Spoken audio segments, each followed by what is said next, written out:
agora é oficial, o Briatore finalmente conseguiu realizar o sonho dele, que era de colocar o Franco Colapinto para ser o piloto titular na Alpine no lugar do Jack Durham. E o fato é que isso sempre teve planejado para acontecer a partir do momento que isso se tornou um desejo do Briatore.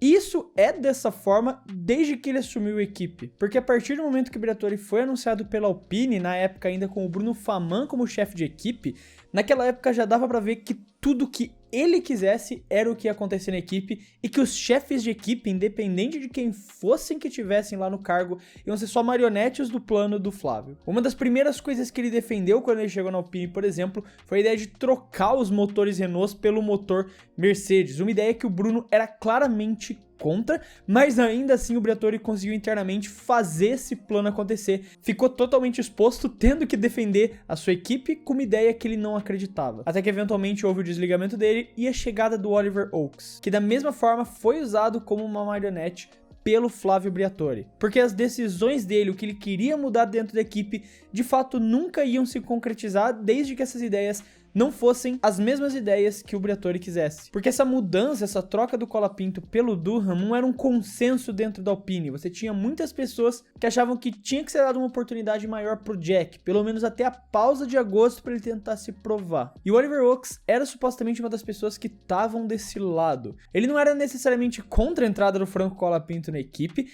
ele só era contra fazer isso antes da hora. Só que esse era exatamente o desejo do Briatore, e eventualmente isso aconteceu, porque quem comanda a equipe de verdade lá nos bastidores é o Briatore. Independente de quem você coloque como chefe de equipe, de quem você coloque naquela equipe como alguém que realmente esteja sendo o chefe de equipe, de verdade o chefe de equipe sempre foi e sempre será, enquanto ele estiver lá dentro, o Flávio Briatore. E por conta disso o Oliver Oakes anunciou a sua demissão da Alpine um dia antes desse anúncio do Colapinto substituindo o Durham. E até mesmo nesse anúncio dá pra sentir o dedo gigantesco do Briatore envolvido aí no meio. Porque esse anúncio oficial é só de 5 corridas pro Franco Colapinto se provar.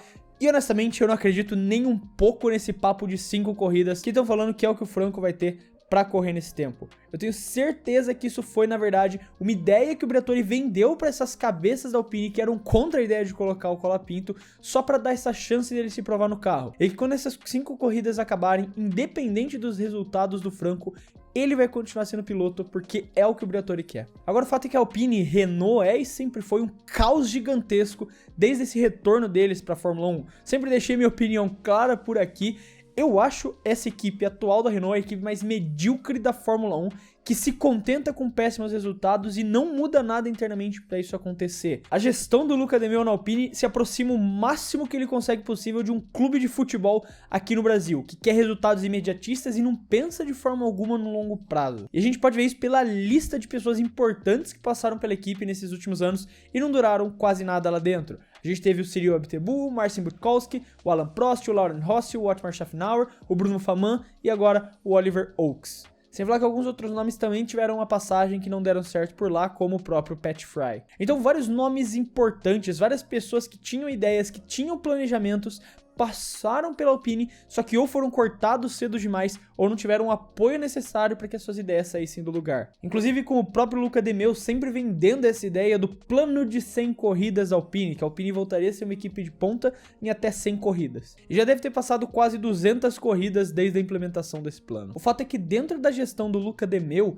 a Alpine virou uma equipe que tenta buscar resultados imediatistas e pensando só no agora. O que só ficava pior quando você olhava para a estrutura interna que a Alpine tinha antes do Briatore entrar. Nos últimos anos, o Esteban Ocon e o Fernando Alonso saíram da equipe e os dois, nas suas críticas, citaram exatamente os mesmos pontos, que é a questão da Alpine ser essa equipe imediatista, mas as tomadas de decisões dentro da equipe demoram até meses para acontecer, o que faz com que as ideias não batam, porque a Alpine é uma montadora, uma equipe de fábrica, uma equipe que tem dinheiro para investir, mas não consegue passar dessa mediocridade que eles têm de sempre terminar no meio do pelotão. E um dos grandes pontos que contribuem para isso é exatamente o fato de que a estrutura da Fórmula 1 não é totalmente independente da estrutura da Renault. Outras montadoras que dão certo na Fórmula 1, como a própria Mercedes, têm uma independência gigantesca na tomada de decisões e de recursos financeiros.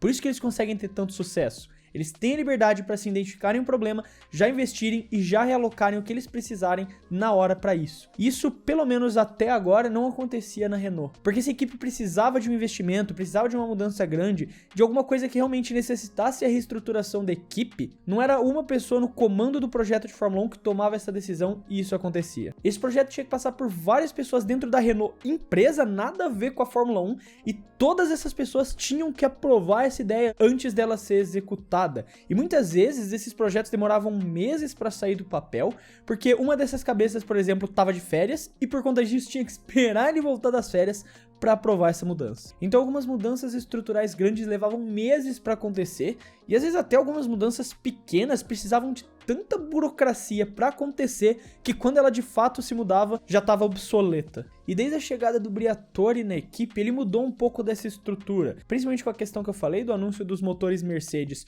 contra o que muita gente dentro da equipe queria. E é aí que de certa forma o Briatore é um ponto positivo dentro da Alpine, porque exatamente ele não se importa com o que os outros pensam, ele vai fazer o que ele quer fazer, independente de quem ele arranje briga pra isso. Uma das primeiras coisas que ele fez foi trazer o motor Mercedes e acabar com as operações do motor de fábrica Renault lá na cidade de Viry-Châtillon. Isso inclusive gerou muita revolta interna na equipe, com vários funcionários ameaçando uma greve que acabou não acontecendo. Mas logo nos primeiros meses de comando ele já conseguiu, porque era o que ele queria, acabar com a operação inteira de motores Alpine, fechar uma fábrica e anunciar uma nova parceria de motores. O que muitas pessoas dentro da Alpine foram contra, mas mesmo assim ele chegou e fez. E agora, com o Colapinto, essa novela é a mesma coisa. Internamente, muitas pessoas não defendiam a ideia da troca do Durham pelo Colapinto, com inclusive o próprio Oliver Oak sendo supostamente uma dessas pessoas, mas mesmo assim ele conseguiu fazer o que queria e colocar o Franco para pilotar na equipe. Então o Briatore é exatamente essa figura centralizadora dentro de uma equipe extremamente burocrática que vai fazer o que ele quiser para atingir os objetivos que ele almeja.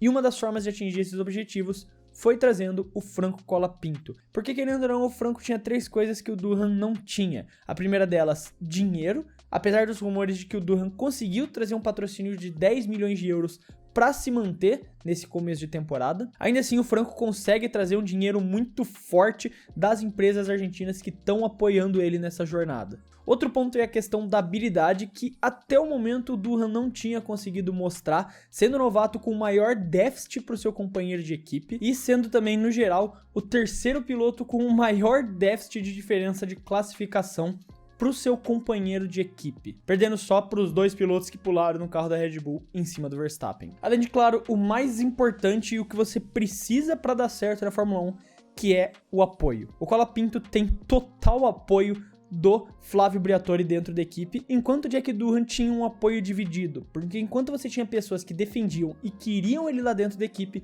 você também tinha pessoas que não necessariamente iam dar o seu 100% e que preferiam, que estavam no time do Briatore e queriam essa troca. Então o Durham não tinha essa confiança total dentro da equipe e isso, querendo ou não, afeta muito a performance que o piloto pode ter na pista. Como lá no GP do Japão, ele não sentiu que estava recebendo todo o apoio que poderia, todas as informações que poderia para conseguir extrair o melhor resultado. Sobre a batida que ele teve na curva 1, de ter feito ela com o DRS aberto por opção própria, alguns sites disseram que ele teria compartilhado essa ideia nos bastidores da equipe e ninguém desencorajou ele, mesmo sabendo que não daria certo. Então, no final das contas, essa troca mostra muito dessa instabilidade, do caos político que acontece no fundo da Alpine. E o que eu disse aqui não é de nenhuma forma algo para dar hate em cima do Franco Colapinto, muito pelo contrário. Diferente do futebol, como a camisa que eu tô usando aqui, no automobilismo eu acho que a gente, como sul-americano, tem que apoiar os nossos pilotos aqui da América do Sul. E eu fico muito feliz pelo Franco e particularmente gosto dele e acho ele um piloto melhor que o Jack Durham, inclusive acreditando que ele vai se provar melhor e vai conseguir garantir essa titularidade de uma forma ou de outra. O grande ponto desse vídeo é para mostrar exatamente o caos interno que tá dentro da Alpine, e o Briatore, que ama isso, que ama esse caos, se aproveitou disso para então centralizar o poder nele. E agora, mesmo assumindo a função de chefe de equipe para as próximas etapas, eu não acho que ele vai querer fazer isso por muito tempo. Nos próximos meses ele vai estar tentando encontrar alguém para ser uma marionete dele no cargo e que de fato aceite ser a marionete dele. Ele não quer ser essa figura pública, essa figura que vai ficar dando cara tapa e respondendo as perguntas. Ele vai achar alguém para fazer isso por ele, enquanto ele pode continuar nos bastidores tomando todas as suas decisões para fazer o que ele acredita ser necessário para uma equipe ser campeã. porque ao longo da história uma coisa que o Briatore já provou é que ele consegue fazer uma equipe ser campeã e ele sabe os caminhos pra fazer isso, sejam eles legais ou ilegais. Então essa troca do Durham pelo Colapinto era só uma questão de tempo, e esse contrato de 5 corridas que o Colapinto tem, eu acredito que seja só mais um papinho que o Briatore usou pra conseguir vender essa ideia da troca dentro da equipe, e quando essas 5 corridas acabarem, o Colapinto vai continuar sendo piloto da Alpine, independente dos resultados. Mas aí tá, essa é a minha visão sobre toda essa troca do Durham com o Colapinto.